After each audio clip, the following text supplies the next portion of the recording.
The first question is, if the office would have a cozy couch, would it still feel like work?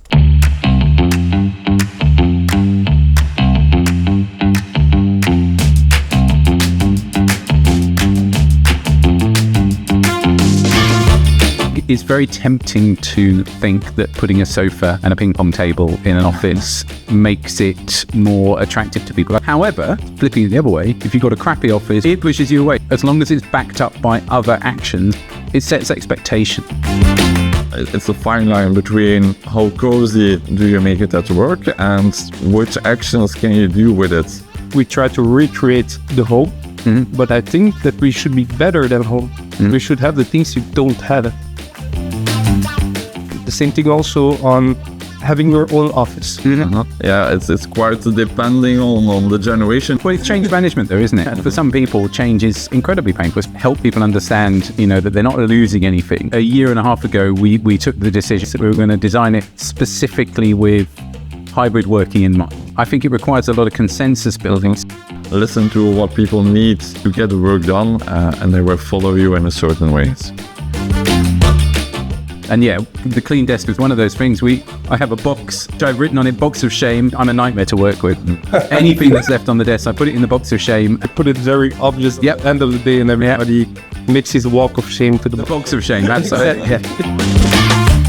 If you ask people what the three biggest issues are in an office, it's always noise, heating, and light, right? Those are the three things. And toilet paper if you push them on the floor. But those are the three. And the coffee.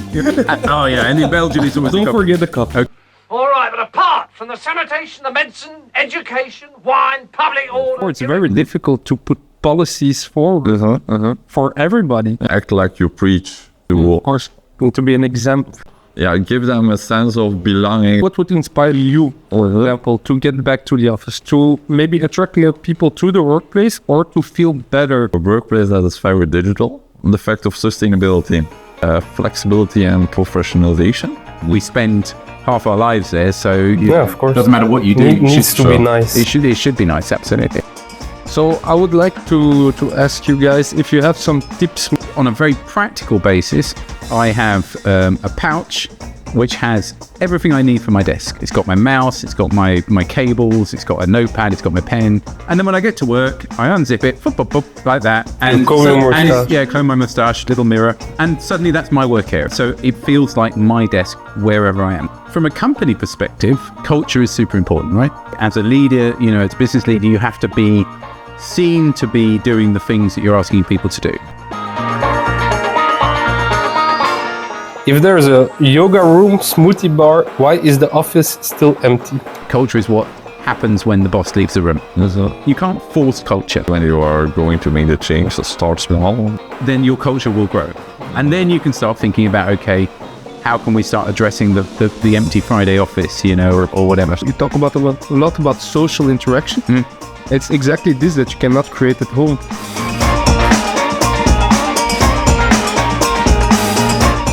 It helps you understand your own culture when you see how different Belgian culture or French culture or whatever is compared to the British culture. However, why can't you buy crisps with your sandwich?